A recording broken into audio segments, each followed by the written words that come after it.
Hallelujah! Praise the Lord! Pwede ba nating muling palakpakan ng Panginoon ng isang malakas na palakpak? Yung para sa Diyos. Hallelujah! Magandang hapon po sa inyong lahat, mga minamahal na kapatid sa Panginoon. Isa na naman pong magandang araw, hapon ang pinagkaloob sa atin ng Diyos upang patuloy tayo magpuri, sumamba, magbigay ng karangalan sa Panginoon, magbigay ng kaluwalhatian sa Panginoon. At sa hapong ito, alam po natin, ako po ay nararamdaman ko po na narito po ang presensya ng Diyos.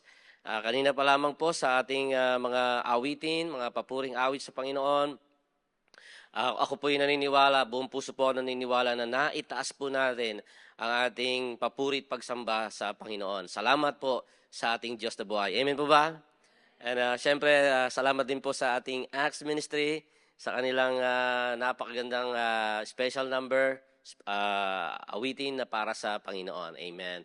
Pagpalain kayo ng Panginoon, Acts Ministry. Sana ay patuloy kayo na patuloy niyong ibigay ang inyong buhay para sa kaluwalhatian ng Panginoon. Hallelujah. Sa hapong ito, ang ating pong topic ay, nakikita po ba ninyo? Medyo iayos ko to para makita po ng ating lahat. Balik natin dito. Ayan. Isa na po. Alright. So, ang topic po natin sa hapon na ito, ang title natin ay The Condition of Man Without Christ. Sa Tagalog po ay ang tunay na kalagayan ng tao kung wala si Kristo. Naisip niyo po ba, mga mahal na kapatid, kung ano nga po ba ang tunay na kalagayan ng tao kung wala ang Panginoong Hesus sa kanyang buhay? Ang Biblia po ay kanya pong, with all honesty, the Bible revealed the true condition of man without Christ. Ipinapakita po sa Biblia na ang tunay na kalagayan natin, ang tunay na kalagayan ng tao, ano ba tayo sa harapan ng Diyos? Kung wala ang Diyos sa ating buhay, kung wala si Kristo sa ating buhay, sino tayo? Sino ba ako? No? O kaya ay, kung wala si Kristo sa aking buhay, nasaan kaya ako ngayon? No? Mga mahal na kapatid, yung pong mga statement na yan, yung pong mga pananalitang yan ay mahalaga na pagtuunan natin ng pansin. Sapagkat may iniaalay na magandang buhay ang Diyos, magandang pangako ang Diyos sa atin. It is up to us kung bibigyan natin ito ng halaga. Kung hindi natin papahalagahan ang isang napakagandang relasyon na iniaalay, inihahandog, ino-offer ng Panginoong Hesukristo sa ating mga buhay, kanino tayo pupunta? Amen? Kung hindi kay Kristo, kanino tayo pupunta? At kung hindi ngayon, kailan? Kaya mahalaga po na pag-usapan natin, mahalaga na suriin natin ang mga pananalitang yan, ang mga kaisipan na yan, upang sa hapon na ito, maunawaan natin, ano nga po ba ang tunay na kalagayan natin sa harapan ng ating Panginoon, at ano po ba ang tunay na kalagayan ng isang tao kung wala sa Kanya si Kristo. Tingnan po natin ang ilang mga slide. Okay, sige po. Ayan. This October ay akin pong ihahanda po sa inyo, no?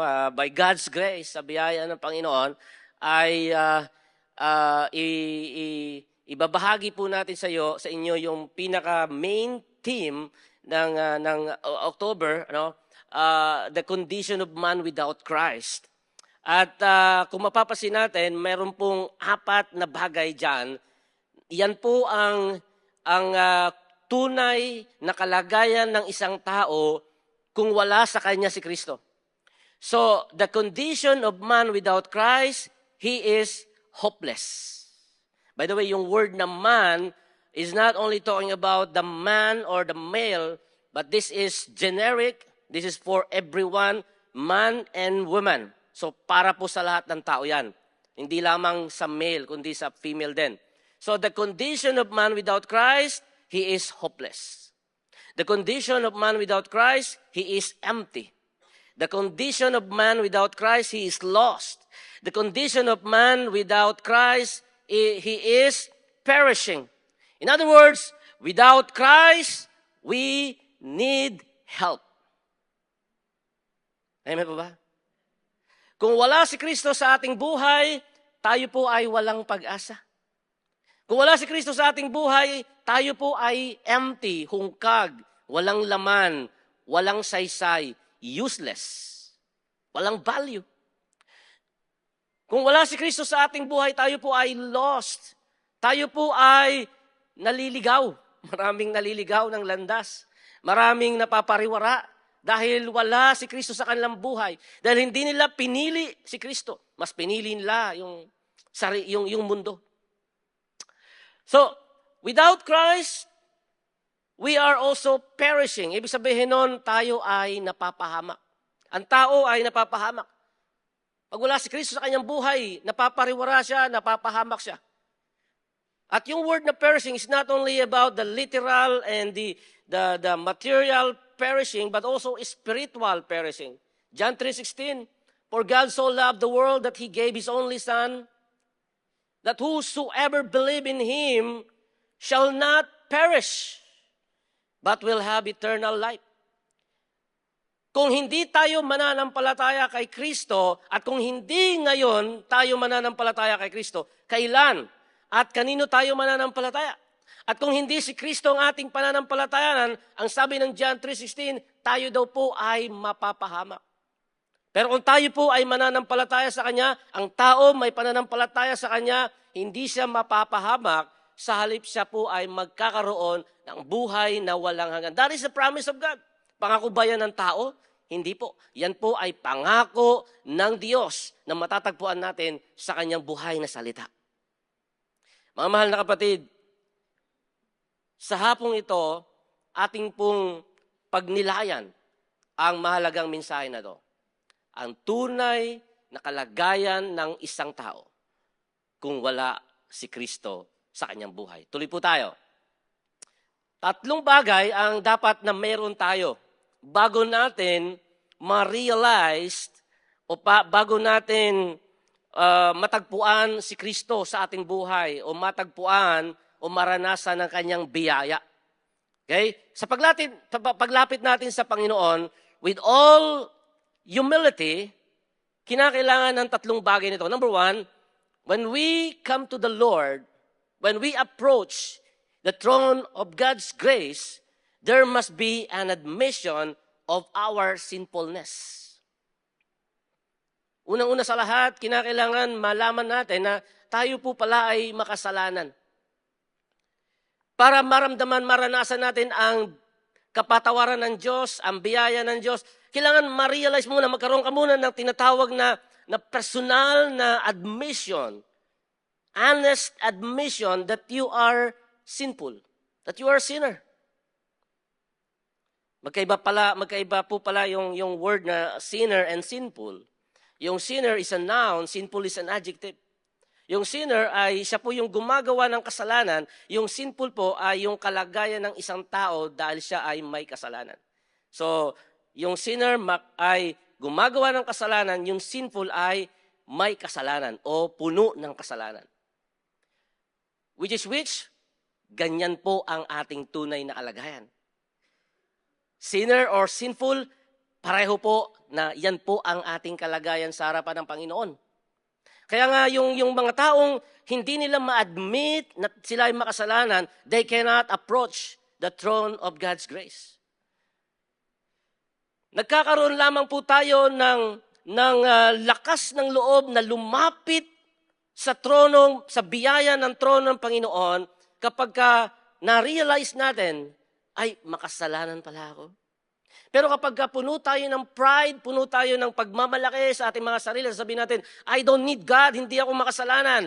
Hindi natin kailanman makakamtan ang mercy and grace of God. Ang biyaya at habag ng Diyos. So there must be an admission of our sinfulness. Number 2, there must be a realization of our helplessness.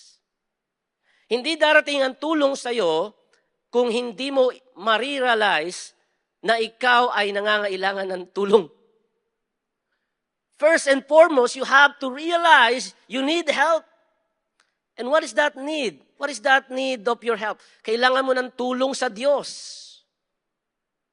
Kasi hanggat iniisip natin na kaya natin, hanggat iniisip natin na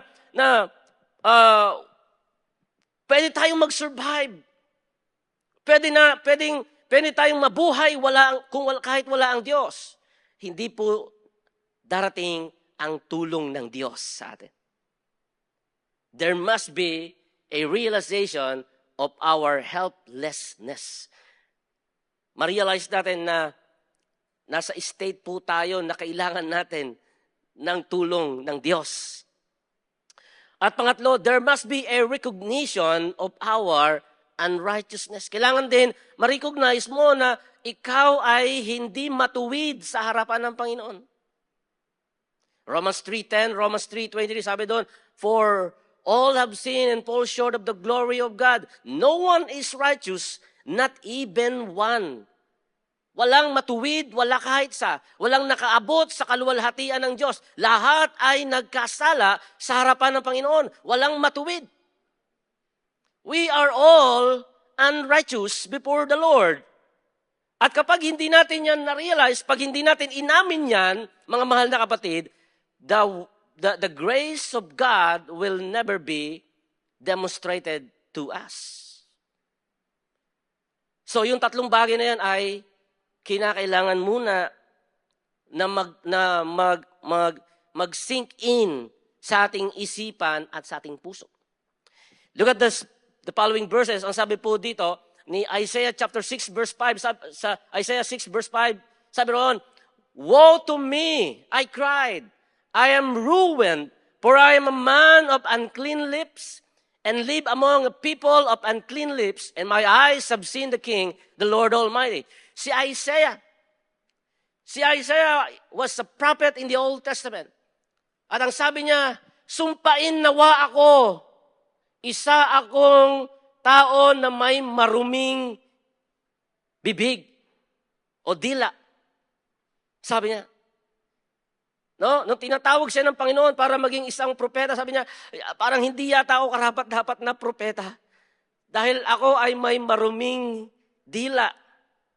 My lip is unclean. I am not worthy to carry the gospel. I am not worthy to carry the message of God. Hindi ako pwedeng maging propeta kasi ako ay unrighteous din ako. I have unclean lips.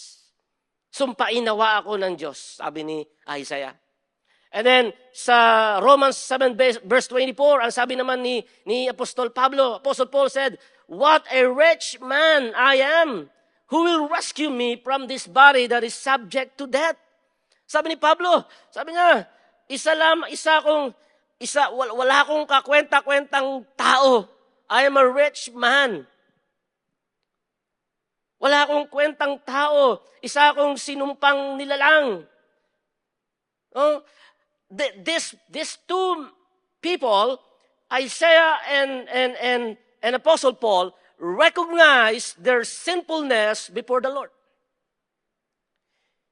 Recognize their unrighteousness before God. That is the reason why they found the grace of God. Ipinaranas ng Diyos sa kanila ang biyaya ng Diyos. Bakit? Sapagkat inamin nila with all honesty sa kanilang puso na sila ay nangangailangan ng biyaya ng Diyos. Na sila ay makasalanan. Na kailangan nila ng kapatawaran ng Panginoon. You see, kapag tayo po ay, parang mayroon tayong tinatawag na denial stage. Ang tawag dyan, no? Halimbawa, meron tayong problema, pero sinasabi na, ay, wala akong problema. O kaya naman ay, meron kang mga tinatawag na parang malungkot ang puso mo, malungkot ang buhay mo. You are suffering with what you call depression. Pero sasabihin ng mga tao, Brad, sister, may problema ka ba? Bakit lagi kang malungkot? Ay, okay lang ako. Okay lang ako. Ang tawag po doon ay denial. Many people, they try to deny their real condition, or they try to hide their real condition.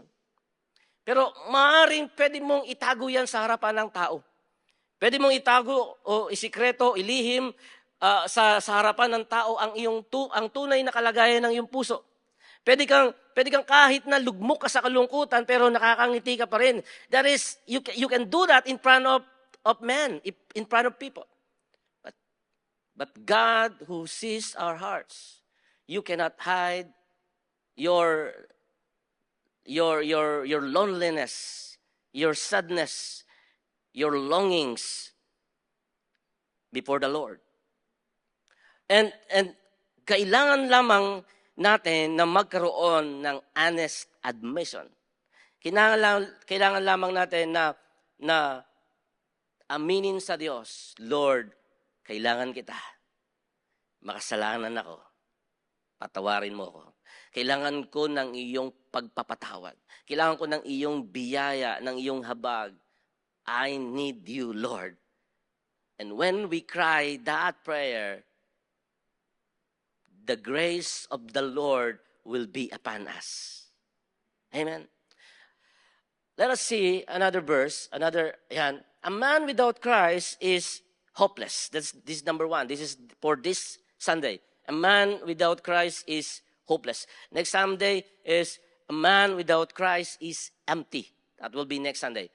So tingnan muna natin ito. A man without Christ is hopeless. John chapter 5 verse 1 to 8. Basahin po natin. Sometime later, Jesus went up to Jerusalem for one of the Jewish festivals. Now there is in Jerusalem near the sheep gate a pool, which is in Aramaic is called Bethesda, and which is surrounded by 5 covered colonnades. Here a great number of disabled people used to lie, the blind, the lame, the paralyzed. One who was there had been an invalid for 38 years. Take note of that.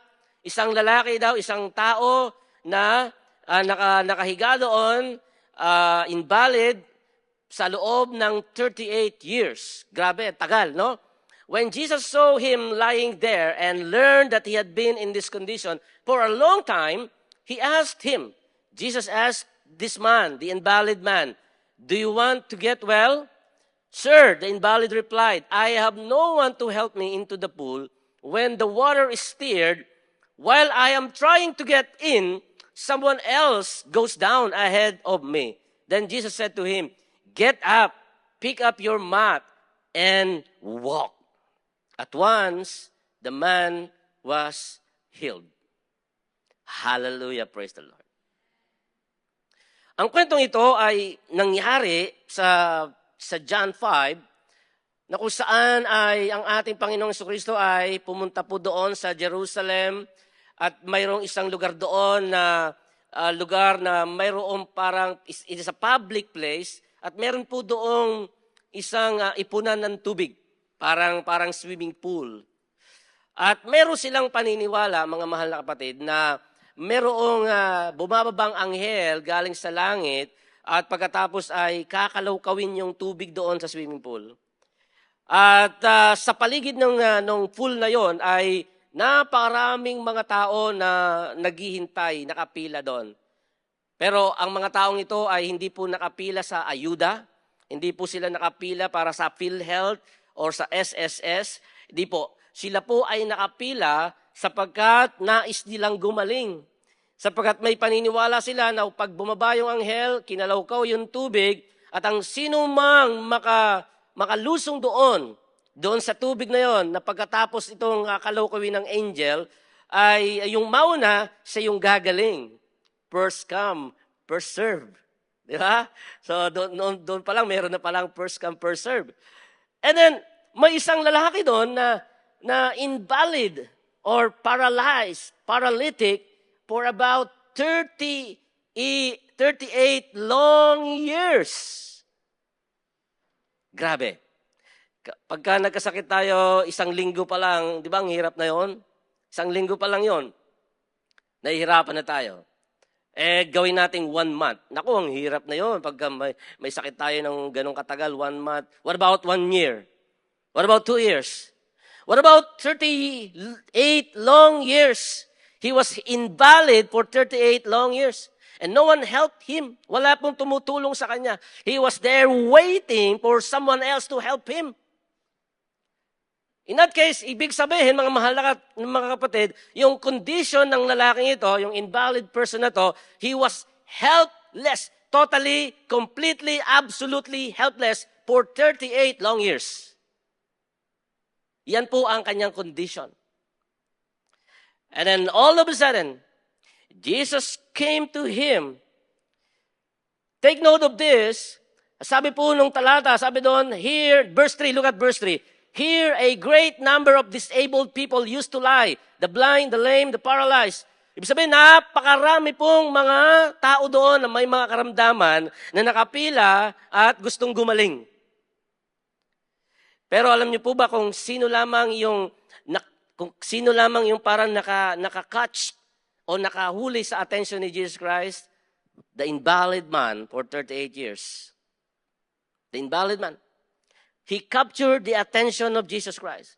And then, nung lumapit ang Panginoong Jesucristo, nakita niya yung lalaki ito, sabi doon, verse 6, when Jesus saw him lying there and learned that he had been in this condition for a long time, he asked him, do you want to get well? Look at, minsan, alam nyo, no? Minsan si Jesus Christ, alam naman niya na, parang di ba?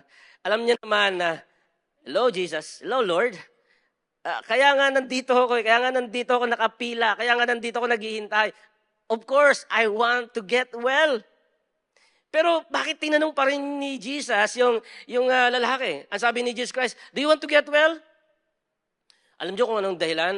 Alam niyo ba mga mahal kapatid kung bakit kinakailangan ni Jesus tanungin yung lalaking ito kung gusto ba niyang gumaling o hindi? Alam niyo kung bakit? Dahil nais ng Panginoong Jesucristo na makita yung willingness sa kanyang puso. At nais ng Panginoong Jesucristo na i-exercise niya yung kanyang pananampalataya. Because without willingness, without exercising of faith, hindi po magmamanifest ang tulong ng Diyos. You need to cry out to the Lord. If you need help, sumigaw ka sa Panginoon, humingi ka ng tulong sa Panginoon. Lord, I need your help! Amen. Paano tayo humingi ng tulong sa Panginoon? O paano tayo humingi ng tulong? Halimbawa, malulunod ka nasa swimming pool ka o kaya nasa isang ilog ka, malulunod ka, hindi ka marunong lumungoy, sabi mo, help. Malulunod ako, hello. Somebody there? Hello. I'm drowning. Malulunod ako. Please, help. Hello, help. Ganun ba tayo hingi ng tulong? Mga kapatid? Hindi po. Pag naroon ka sa isang beach o dagat, no? Nasa gitna, nasa tubig ka, sa swimming pool ka, malulunod ka. Ano gagawin mo? Kakampay ka. No? Kakampay yung kamay mo. Tulungan niyo ako! Malulunod ako! Tulungan niyo ako! Sorry, lakas, no?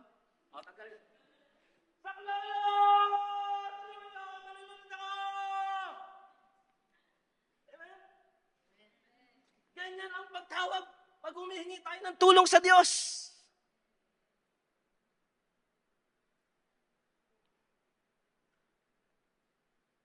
Lord, tulungan mo nga ako. Andiyan ka ba? Andiyan ka ba, Lord?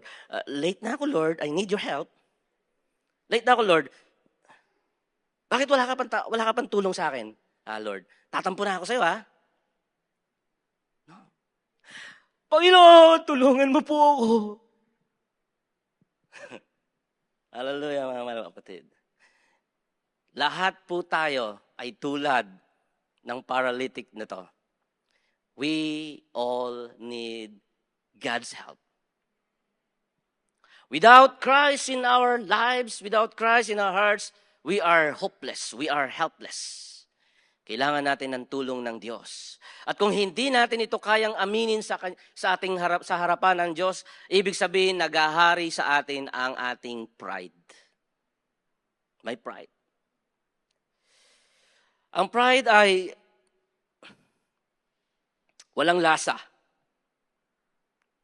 walang hugis, walang size, walang kulay, walang lasa, pero ang pride ang pinakamahirap lunukin sa mundo.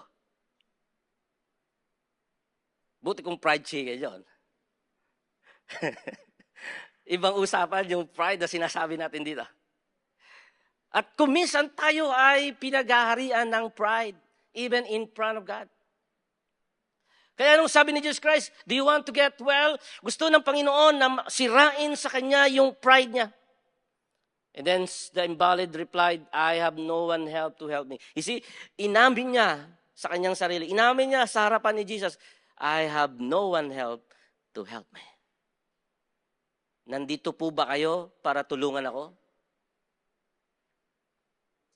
Mga mahal na kapatid, if you need help from God, if you need help for your family, for your life, God is always and He is always willing to listen and to help you. God is just a prayer away. Huwag nating kakalimutan tumawag sa Diyos. Next slide. Anong sinasabi ng mga talatang ito? What do we learn from the story of the paralytic man?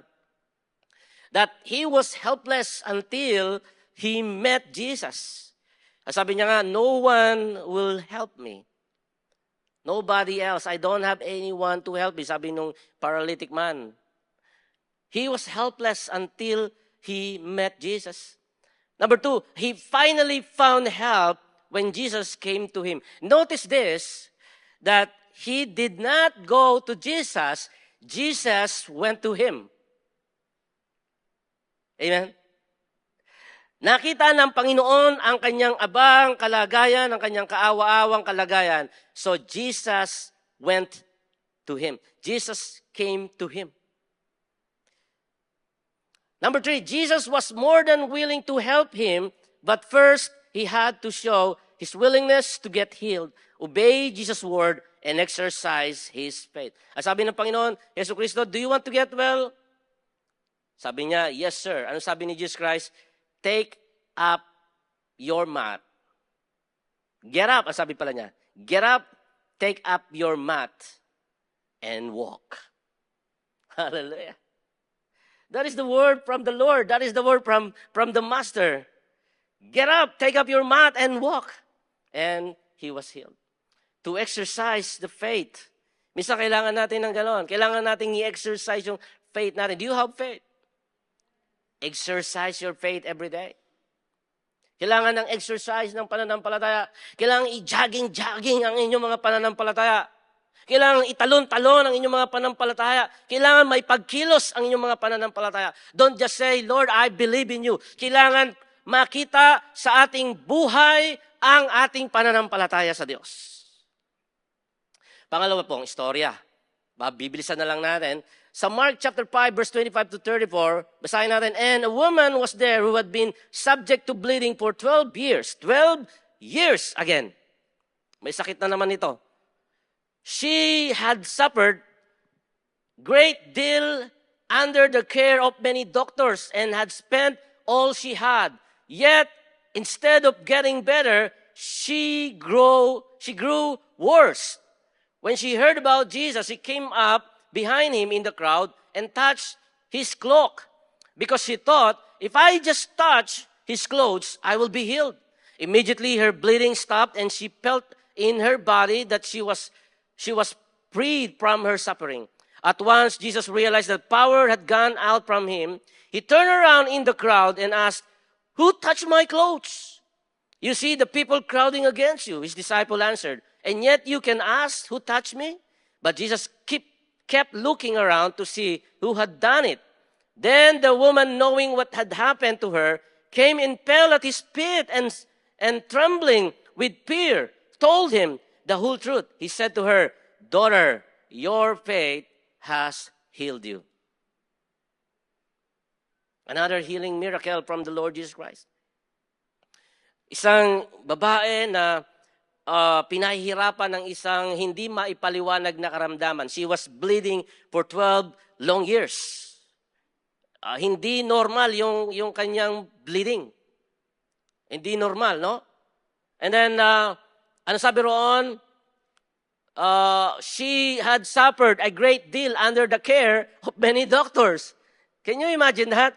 No? Imbis na yung mga doktor ang magbigay sa kanya ng mga magagandang mga payo para gumanda yung kanyang condition, di ba?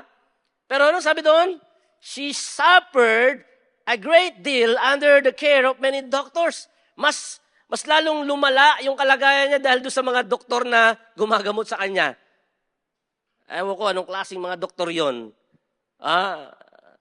Ano ba yun? Ano ba yung doktor sa mga kababaihan? OB-GYN, di ba?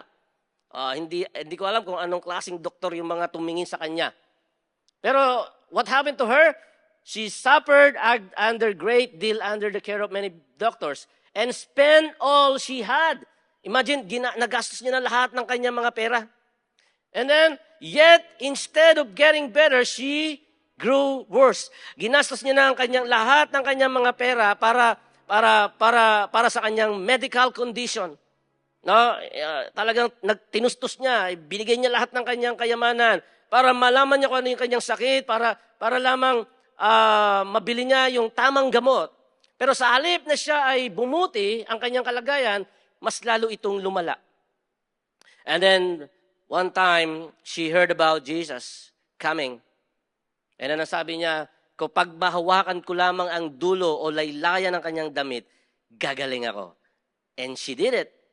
Hinawakan niya yung dulo ng laylayan ng damit ng Panginoong Jesucristo at lumabas yung kapangyarihan sa katawan ng Panginoong Jesucristo at gumaling ang babaeng yon.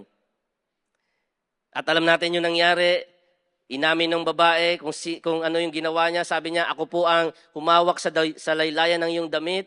At ang sabi ni Jesus Christ sa kanya, daughter, your faith had healed you. Once again, this woman, just like the paralytic man, suffered for many years. She was hopeless. Walang kapag-pag-asa. Imagine, walang pag-asa.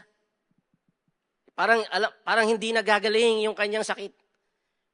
She was waiting for 12 years and then another year and then another year. Walang kapag-pag-asa.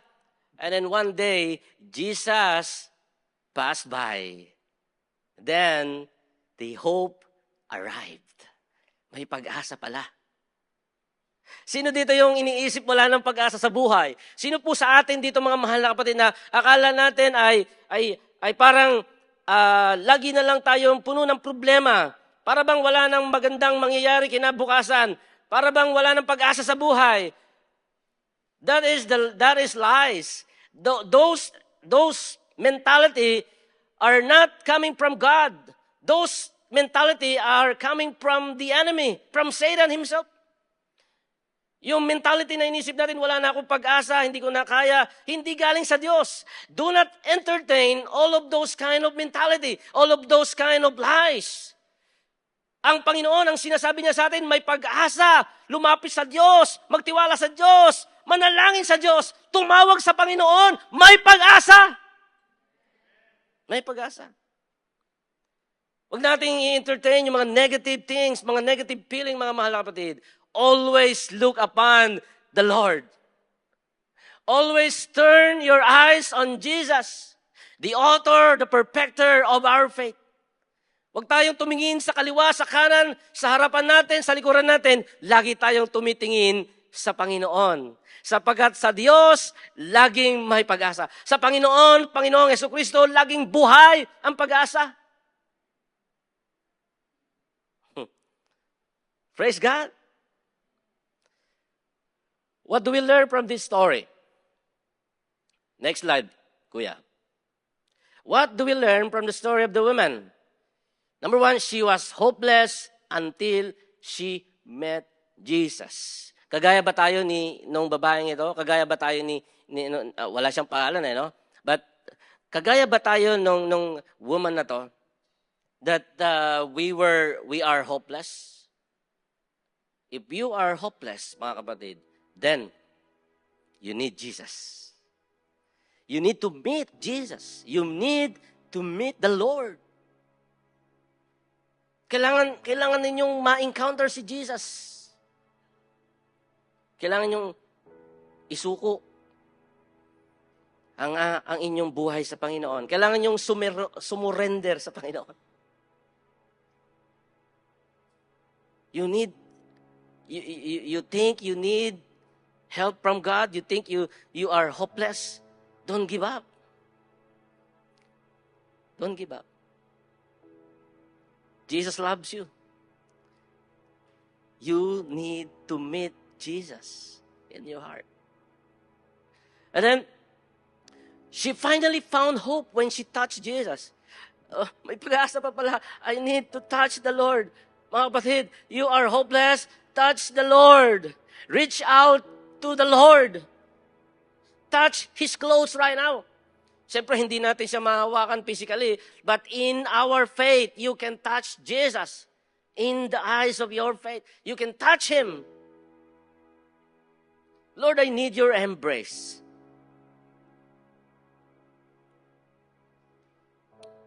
Lord, I need your touch.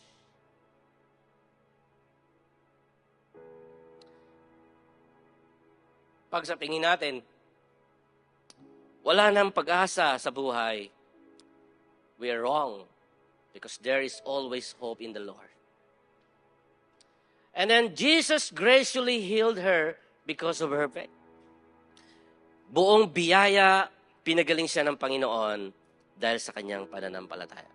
Mga kapatid, may pananampalataya ba tayo? Kung meron, pakita natin sa Diyos ang ating pananampalataya. Touch Him with all of our heart and faith. Humingi ng tulong sa Diyos. Lord, I need your help. I need your grace. I need your mercy. Mga mahal na kapatid, kung hindi tayo lalapit sa Panginoong Hesukristo, kanino tayo lalapit? Mga kapatid, kung hindi tayo lalapit sa Panginoong Hesukristo ngayon, kailan? Ngayon ang dapat, ngayon ang panahon, ngayon ang oras. Paglapit sa Panginoon. Tingnan natin yung huling slide. What this biblical story tells us. Number one, in many cases, we are like the paralytic man and the woman. Kagaya tayo nila. Kagaya natin sila. Sa maraming area of our life, we are the same like paralytic man and the woman. We are hopeless and helpless without Christ in our hearts and lives. Wala tayong pag-asa. Wala tayong tulong kung wala si Kristo sa ating mga puso at ating mga buhay. Jesus Christ wants to help us and gives us hope. Gusto po ng Panginoong Jesucristo na tulungan tayo at bigyan tayo ng pag-asa. The question is, are we honest enough to admit our helplessness and hopelessness before God? Honest ba tayo na i-admit sa harapan ng ating mapagmahal at mapagbiyayang Diyos na kailangan natin ng tulong niya? Tumayo po tayong lahat, mga kapatid.